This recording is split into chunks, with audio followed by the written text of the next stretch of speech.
Welcome to Weekend Magazine, the program where we examine the people, issues, and events that impact New England. I'm Matthew Fake. Before COVID, immune health seemed to be a seasonal topic, one that was primarily discussed around flu season. We're learning that immune supplements are not just for the occasional cold, but should be part of a daily protection plan to maintain good health year-round. That's what James Laval will be explaining in a moment. Laval is a clinical pharmacist, board-certified clinical nutritionist, author of more than 20 books, and clinical director for the Pro Football Hall of Fame Performance Health Program. He speaks here with Line-Changing Radio's Randy Berkson. Exactly. What is that position that you have? How did you get into it? Basically, it was, I was working with I work with athletes in all 5 major league sports, and the director of Hall of Fame Health approached me and said, we really need people to start working with our Gold Jackets on, kind of more prevention-minded nutrition, nutrients. How do we really optimize their health and give them the best possible, outcomes, because they're, legends of the game. And so that's kind of how it started. And, worked with them. And as I said, I've worked with athletes that are current and past in, all 5 major league sports and the Olympics, and have, worked with some, military as well. So it's really kind of interesting that, no matter where you go, people just want to feel better and want to build their resiliency and their metabolic reserve. And, the harder you push, the more that becomes fragile. What made you decide to extend your career in a way that you're dealing with things other than what a pharmacist normally deals with? You've been at it, obviously, for quite a while. 20 publications is no small accomplishment. Yeah, 20 books and 4 databases. I mean, look, I went through a pharmacy school that I learned pharmacognosy, so with the study of plant medicine. And the founders of my school, John Uri Lloyd, was, awarded, international awards in botanical extraction in the early 1900s. And to me, I have my interest in the value. I kept studying vitamins and minerals as a part of our curriculum because they're essential nutrients. They're involved in thousands of metabolic reactions in the body. And I was an athlete and, was into fitness. And I thought, I can apply my pharmacy education because we learned how every receptor in the body works and why it works. And I think more importantly, I came to this understanding of, it can be an emotion that changes the way your receptor works, right? People get depressed because of life consequences. There's changes that occur. Why can't there be changes that occur with natural compounds, since 40% of drugs on the market actually come from natural compounds? And I'm not, I talk about the use of drug therapy as well as the use of, dietary supplements, mind, body, behavior modifications, fitness. All of it comes together to create how a person can be well, depending on what their, some of it is what their interest is, and some of it is what they need to get treated.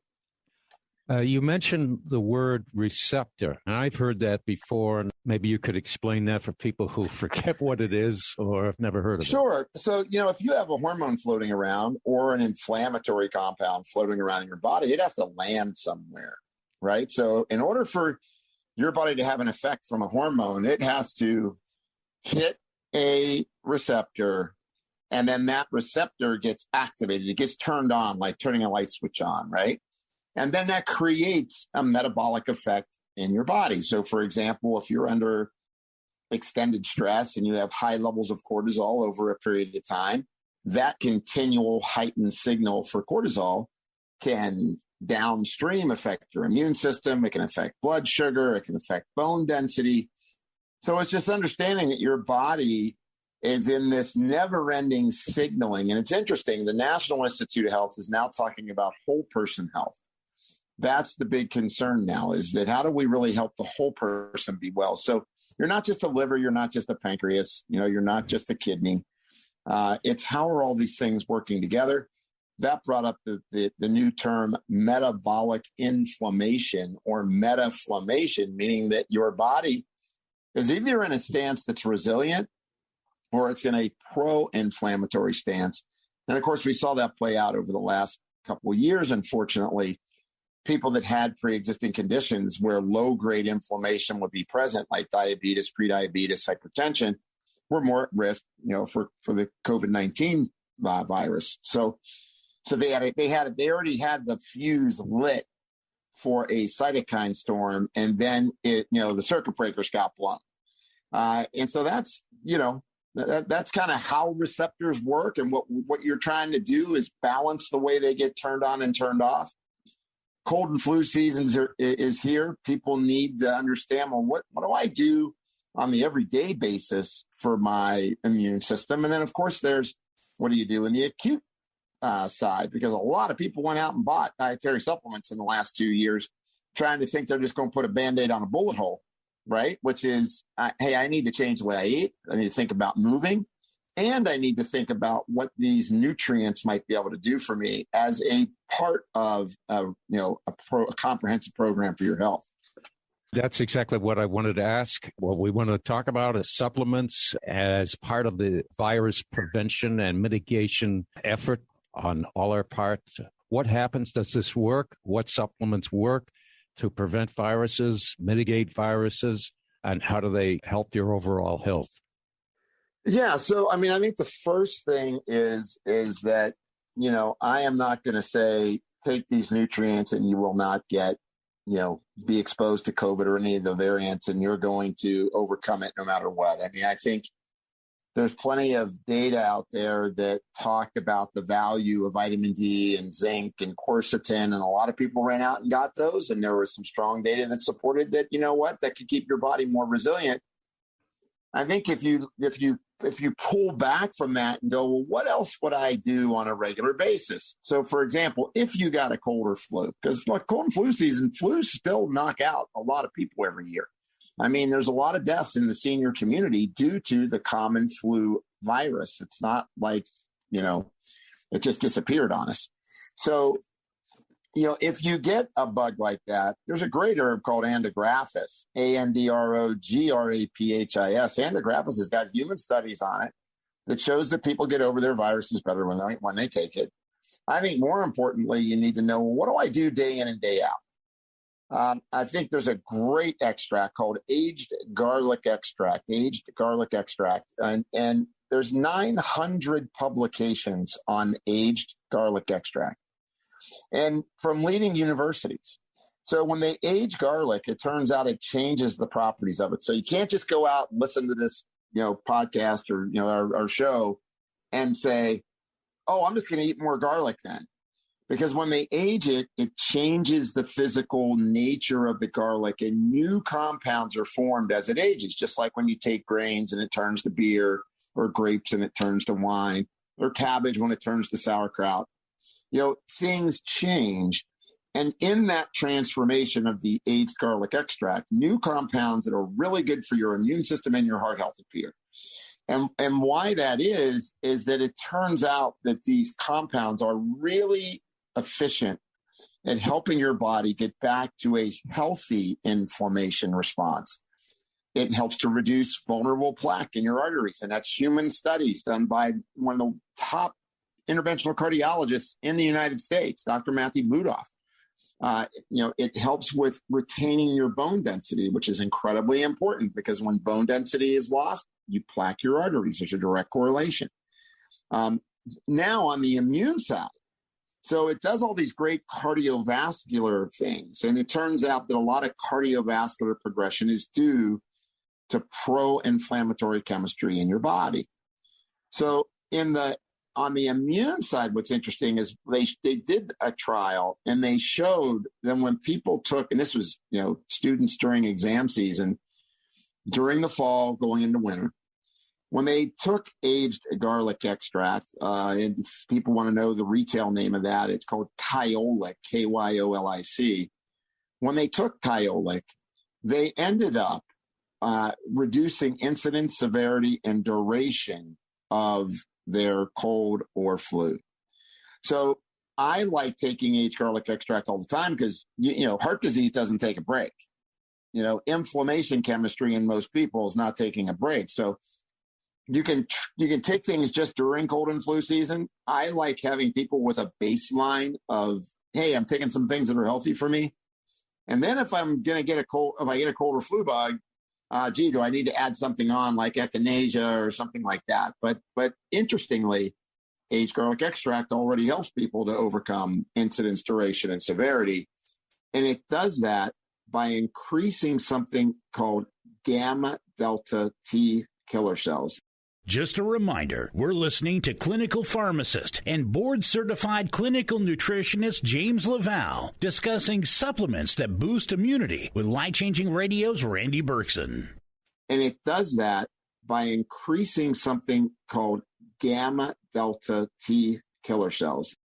These are basically immune cells that get upregulated or turned on. The switch gets turned on in your digestive tract, and it helps to make these immune compounds that are really efficient at killing viruses. So really like aged garlic extract. Typical dose on that's 1,200 milligrams a day.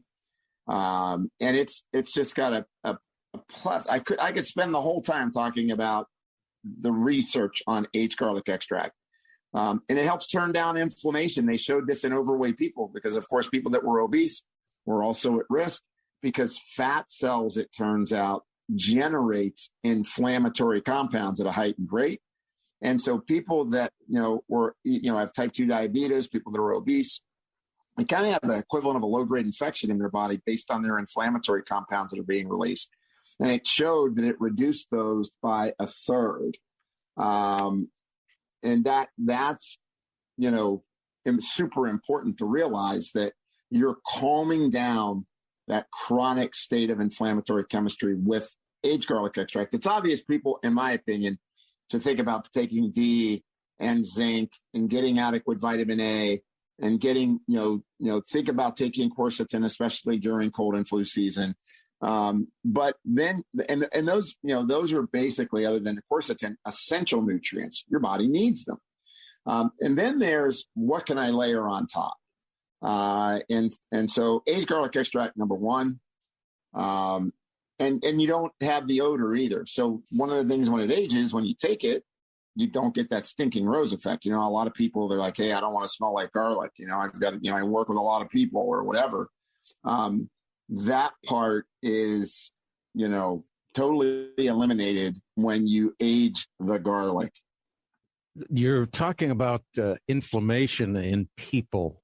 And I wonder how common it is for people and how many people, what portion of the population, is there any way to know what portion of the population is suffering from inflammation?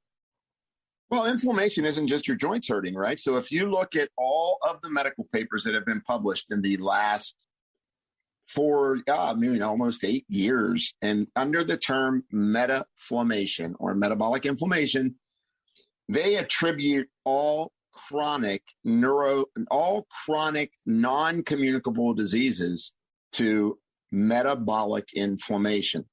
So if you think of all the diabetics and pre-diabetics, 50% of the U.S. population is adults are either pre-diabetic or diabetic, 38% pre-diabetic, 12% diabetic. If you're thinking about a third of all adults over the age of 18 have heart disease, 50% over the age of 55 have heart disease. Those are all traits of chronic inflammation. And that doesn't include people with autoimmune disorders like MS or rheumatoid arthritis or irritable bowel. So it's a big portion of the population that you have to worry about having kind of this low-grade inflammatory signaling that's taking place.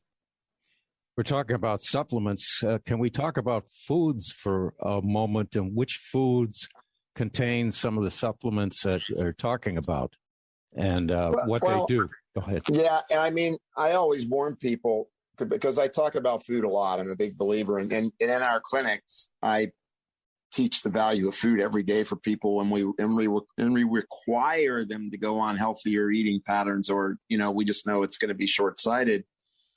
The big thing is, number one, is you got to get more vegetables in. It's very clear that when people eat more vegetables, they're healthier. And this is even, and when they showed it in relationship to people with COVID exposure risk, there were some interesting papers that showed correlations that people that ate more plant food did better.